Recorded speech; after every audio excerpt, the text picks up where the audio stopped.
Hello children, let me welcome you to the virtual class of the Brihan Mumbai Mahanagar Palika. My name is Shraddha teacher. Children, we are in the middle of this COVID-19 pandemic, and because of that we are not able to go to school, but that doesn't mean we are going to stop learning. So we are going to do many lessons which are very interesting from your textbook through the virtual class here. So let us do a lesson in English today. So come on children, let us continue with the lesson that we were doing in standard 4th English last time. So you remember we were doing lesson number 34, that is the King of the Golden River, and we did part 1 last time. So come on, let us continue with the story of the King of the Golden River, and today we will be doing part 2 of the story. So let us quickly go and see what we did or what was the story of part 1 like. Okay, so we saw that there was this very fertile valley, and this valley was part of a mountainous, you can say, side of a country. Alright, there were a lot of mountains, and on these mountains there were a lot of waterfalls, and now none of these waterfalls or none of these rivers were flowing through the valley. But then there was a lot of wind which used to bring rains to the valley. And as a result of this, children, you will see that there were green crops and the hay was very high, the apples were very red, the grapes were purple, and the honey was sweet in this place. That means there was an abundance of everything here in this particular valley. So this valley was called as the Treasure Valley. Okay, and we also saw that this Treasure Valley, it belonged to 3 brothers, Schwartz, Hans and Gluck. Now Schwartz and Hans were the 2 elder brothers. They were very big, they were very ugly, but that was okay. That is the physical features that they had. At the same time, what made them bad was that they were extremely selfish. They were very cruel. They did not have any kind of mercy on anyone. Whereas their youngest brother Gluck, he was hardly 12 years old, but he was the opposite of Schwartz and Hans. That is, he was a very loving person, he was a very kind-hearted person, he was very merciful. Okay, he had a lot of pity in his heart for the poor and the needy. So we saw this also in this part of the story, and we saw that once Schwartz and Hans, both of them went out, and they gave some work to Gluck. They said, you will prepare dinner for us. Actually, it was Gluck, the poor boy, who used to do all the work which was given by Schwartz and Hans. So he used to do all the housework. He used to clean the house, he used to cook for them. So on one particular day, Schwartz and Hans, they went outside and they told Gluck that you're supposed to make dinner for us. And they also warned Gluck that you will not let anyone into the house. If anyone comes into the house, we will beat you badly. But then what happened? Then there was this person who came and he wanted to stay in the house. There was a knock on the door, and when Gluck went out to the window, he saw that there was a very strange person. Now we saw the strange person, how we described him in the last video. We saw that he was a person who was very short, and he had worn a long cloak, and he had a long conical cap, a big moustache, and he had a very nice twinkling eyes and a smiling face. Now Gluck could not resist him because it was raining so badly outside, and the man was fully wet, he was very cold, and that is the reason Gluck invited him into the house, and he also shared his meals with him. But then the brothers began to shout at Gluck when they came into the house and they saw the old man. And Schwartz, he even threw a rolling pin at the stranger. Now see, it was raining so badly outside, isn't it? And this poor man, he was wet, he was hungry, he was cold. So these 2 people had so much money with them. The Schwartz and Hans, they were very rich people. So what they could have done, they could have given him some place to sleep for that night. They could have given him a hot meal. But did they do it? No, they were very rude to him. As a result, the stranger, he said that I'm going now. but I will come back once more only at 12 o'clock in the night. And that night at 12 o'clock, there was something very bad which happened. There was a big storm, and the roof of the house got blown away. And the next morning, when the brothers got up, what did they see? They saw that Treasure Valley was totally destroyed. Okay, there was destruction all around. Wherever they could see, wherever they looked, it was all destroyed. Okay, and now they were shocked because they knew that all the crops are gone, all the fruit trees are broken down now, all the plants are dead. So now how will we have money? How will we make more money? And therefore the storm had swept away the whole crops and all of the trees from Treasure Valley.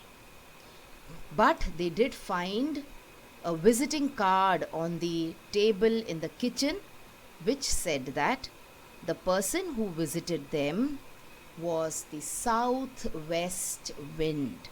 So see, the same wind which brought rains to the Treasure Valley, and because of this rains the Treasure Valley was called as Treasure Valley. Now that particular wind, when it came to visit the brothers did not have any kind of courtesy or respect for it. That is why the wind had now promised never ever to come into Treasure Valley again. So this was the part of the story that we saw in the previous video. Now let us move on and see what happens in the next part of the story. So southwest wind was true to his word. He did not return to Treasure Valley ever after. So now you can see the condition of Treasure Valley, and what happened to Treasure Valley after that. Nothing grew in Treasure Valley anymore. The wind did not come, that means there were no rains, and there were no rains, that means there were no crops.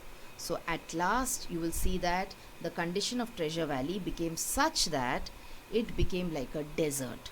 Nothing grew in Treasure Valley anymore. There were no crops, there was nothing growing in Treasure Valley anymore. Okay, now the brothers had to make some living. Now without crops, the brothers made no profits. That is, Schwartz and Hans, they had no money now in their hands. So what did they start doing?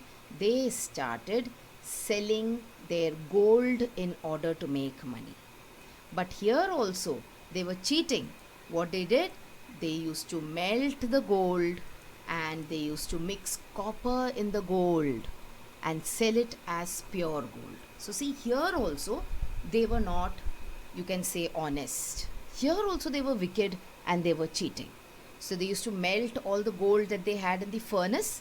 Now the furnace is that large stove that you can see there.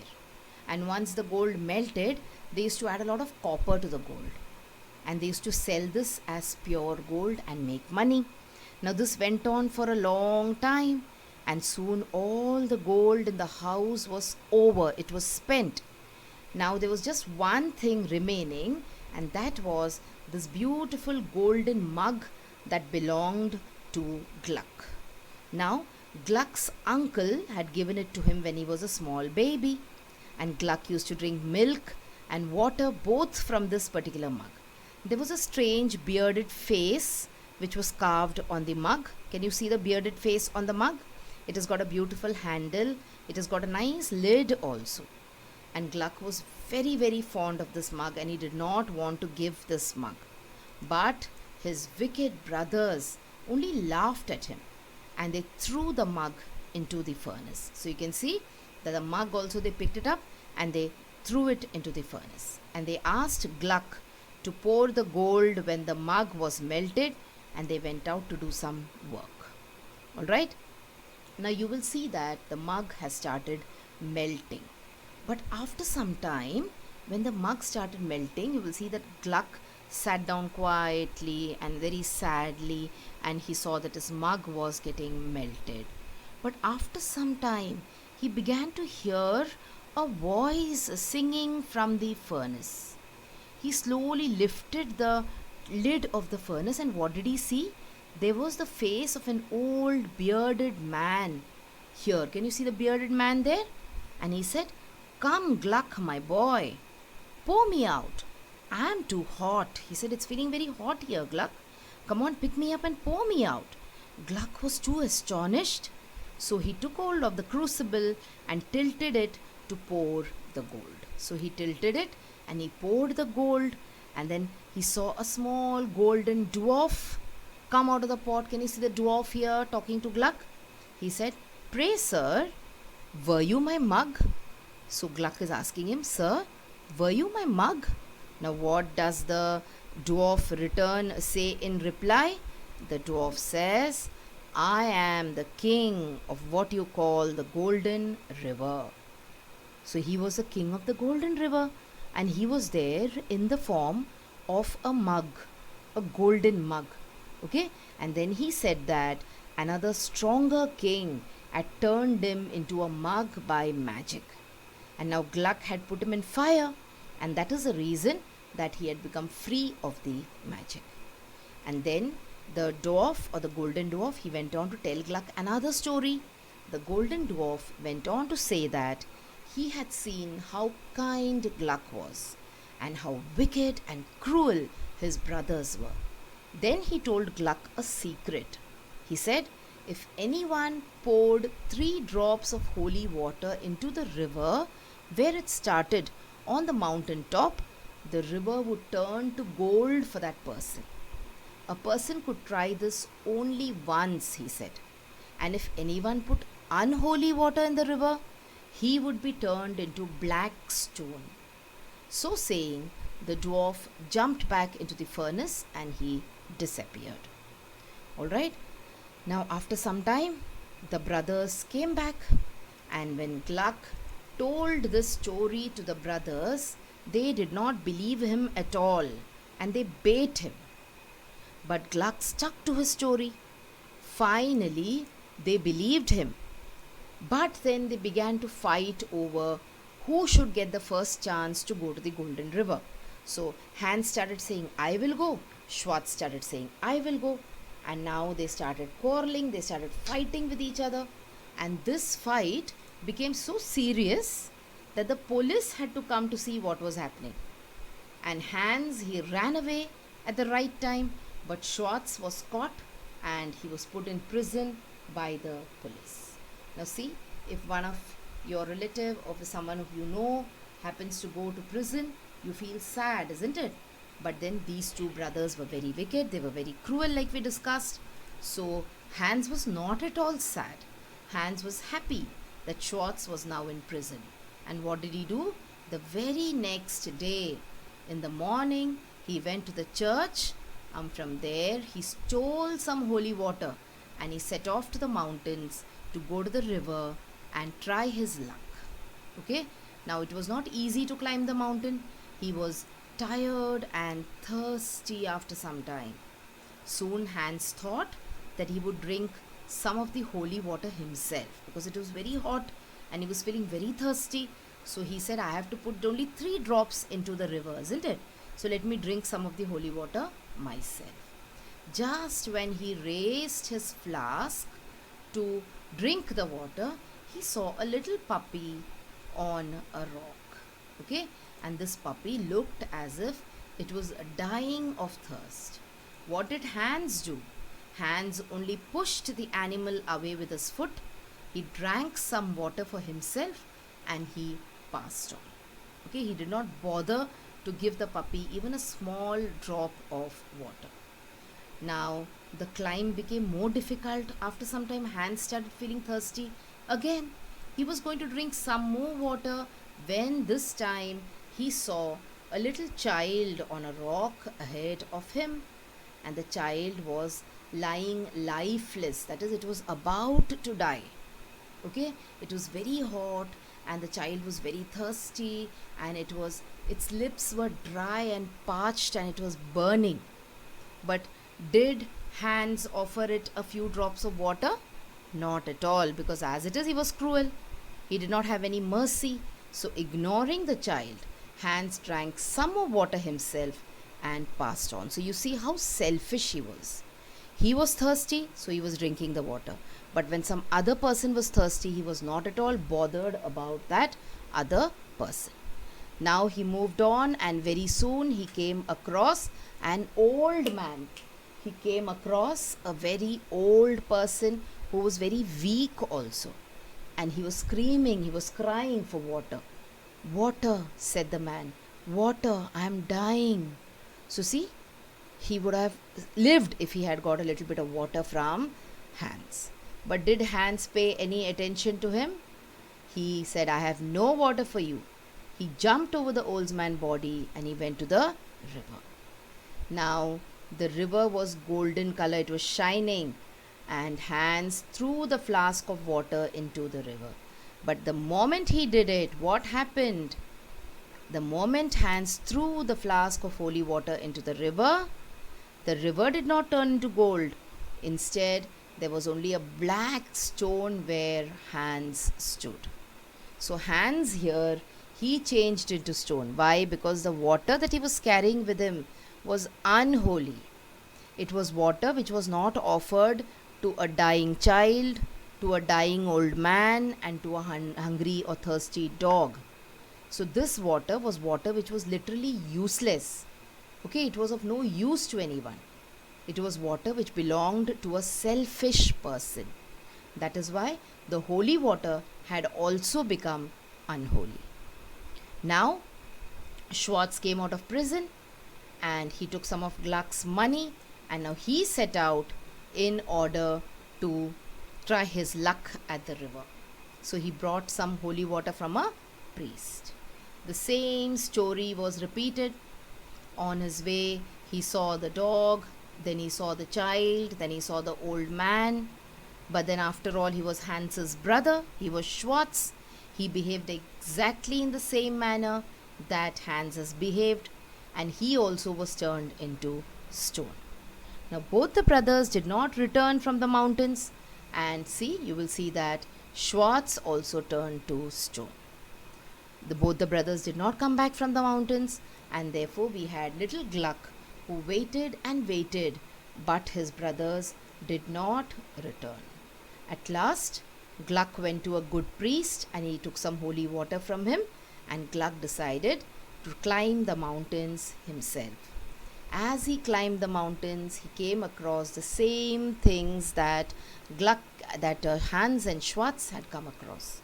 He met the dog who was thirsty, but then did he kick the dog away?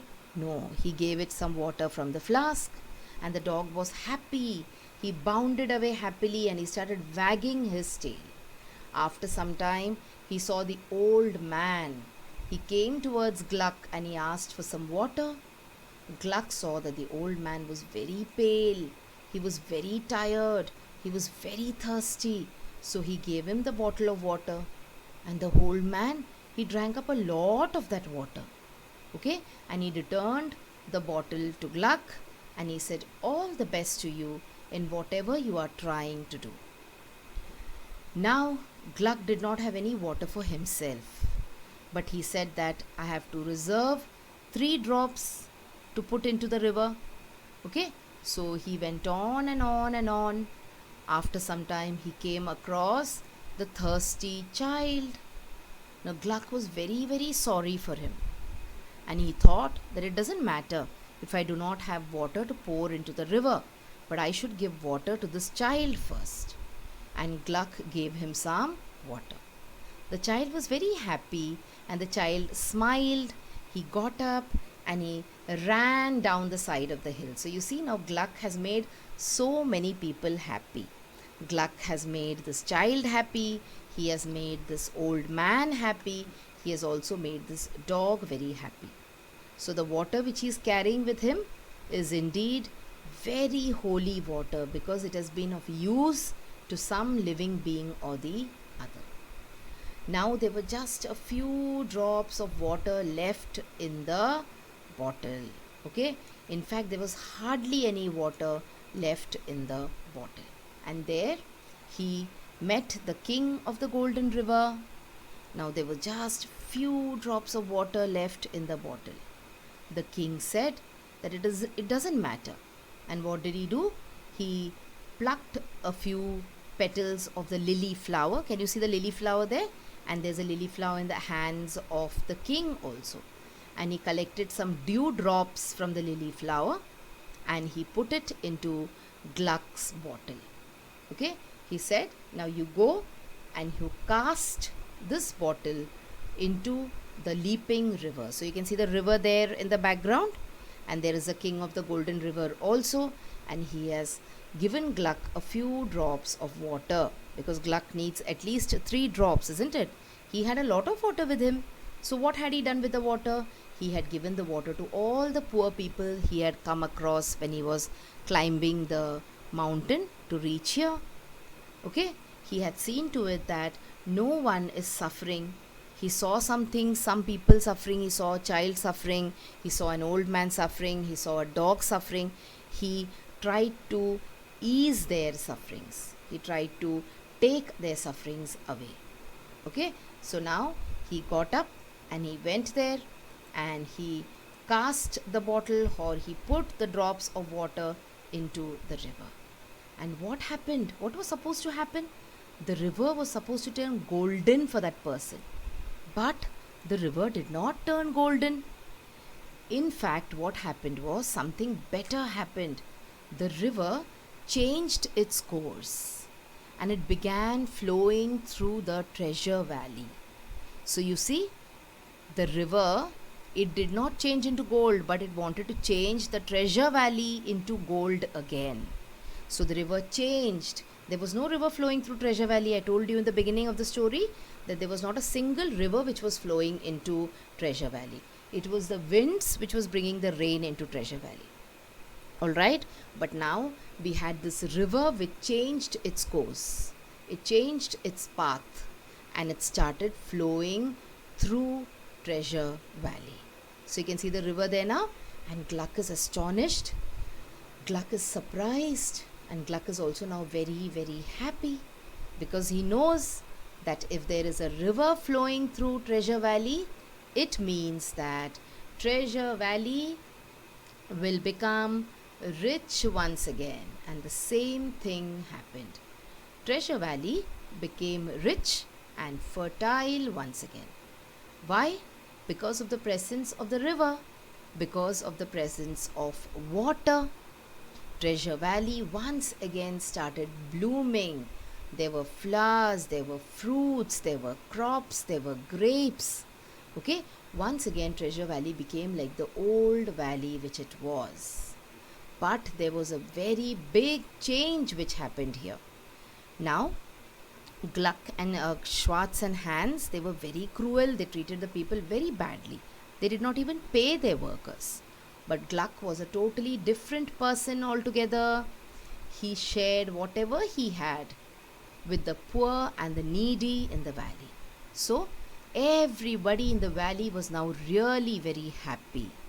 So, Gluck lived in the valley, helping the poor and the needy. And also, in spite of helping people so much, Gluck did not lack anything. Why? Because his barns were always full of corn and he never ever lacked for money. So, this was a story of the king of the golden river. We learn from the story that when you give someone, you do not become poor. In fact, God gives you more and more. And we also saw that instead of keep saving something for something good, you should always help someone in need. If that money, if that thing which you're saving can be used to help someone today, you should do it instead of saving it for a better good for the future. Alright, so that was the story of the Treasure Valley and the Golden River and the king of the Golden River and the kind-hearted boy called Gluck, who not only changed his own life because of his kind and loving and merciful nature, but he also changed the lives and luck of all the people who were living in Treasure Valley. Okay, children? So now in this part of the story, you will see that there are not too many, you don't have too many exercises in grammar and vocabulary, but yes, we do have some meanings which we will see now. So we have a few meanings in the textbook. Let us take a look at them now. So the first one is enterprise. Now enterprise here would mean any kind of work or activity. Now usually we do not use the word enterprise for work or activity, okay? We say I have some work, I'm going out for some work and I will come back after some time. Or we will say they're doing some activity. So we hardly use the word enterprise. So enterprise here in this situation means some work or activity. So you saw that Hans and Schwartz, they went out for some enterprise after they made Gluck do the work of melting the mug or the cup. Okay, so enterprise is used here in this context. Let us look at the next word now. So we have the word crucible. Now what is crucible? Crucible means any large container which is used for heating or for use for melting something. So let me show you a picture of the crucible here. So see, this is a crucible. It's a large drum kind thing which is used in order to melt or heat something up. Okay, let us see the next meaning now. So we have tilted. Now tilted means slanted, or we say little teda. For example, see this chair here, it is tilted, isn't it? And finally, we have the word dwarf. Now who is a dwarf? Now some people say that dwarfs are imaginary creatures. So in the textbook, the meaning of dwarf is an imaginary creature that looks like a small man. But actually you will see there are people with very less height. It is because of some problem in their bodies. So their bodies do not grow. Okay, so a person with very small height is also called as a dwarf. See, this person is not a small child, okay, it is a grown-up person, but his height has never increased. So we can say that he is like a dwarf. Alright, so these were some of the meanings. There are a few more meanings in the textbook. You can read them, you can go to Google and find out their meanings. So that was all, children, as far as the lesson The King of the Golden River Part 2 is concerned. So we saw the story here and some meanings of words. Alright, so let me say thank you for now. We'll meet very soon with another lesson in English.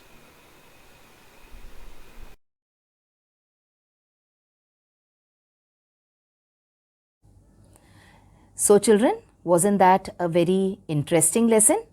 I'm sure you learnt a lot of new things in this lesson. If you have liked this video, please hit the like button and also subscribe to my video so that you will get to see all the videos which I keep posting regularly.